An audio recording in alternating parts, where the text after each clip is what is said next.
women scholars willing to embrace feminism again as a background for scholarship?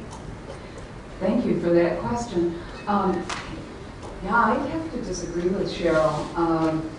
In my experience, almost every young biblical scholar, male and female, are well conversant now with feminist biblical interpretation. Whether they use that method themselves in the kind of work that they're doing or not, they're at least taught the method, and many of them embrace it and identify themselves as feminists.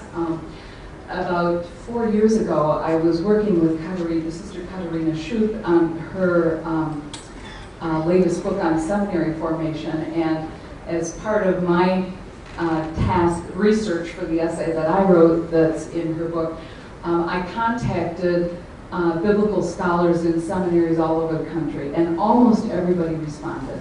And I asked them if they would mind taking the time to do a brief survey. And I was really startled at how many said that they teach feminist biblical interpretation. Now I interpret that, though, as anywhere from, they spend 5 minutes in an intro to New Testament class as they study that among a dozen other methods, to places like Catholic Theological Union, where we offer a whole course in it, and that's not the only course where professors use feminist biblical interpretation.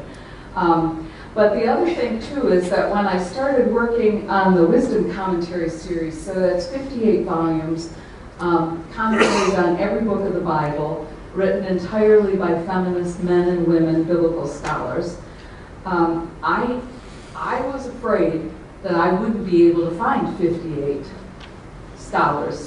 feminist scholars to write this way.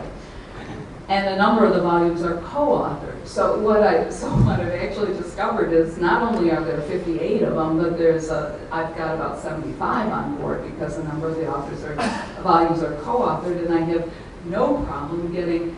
Also, every volume has at least a dozen or more contributing voices of shorter essays from feminist scholars from all around other parts of the world. And we have no problem getting enough biblical scholars to write from this perspective. So I'm quite heartened. It's not at all dead.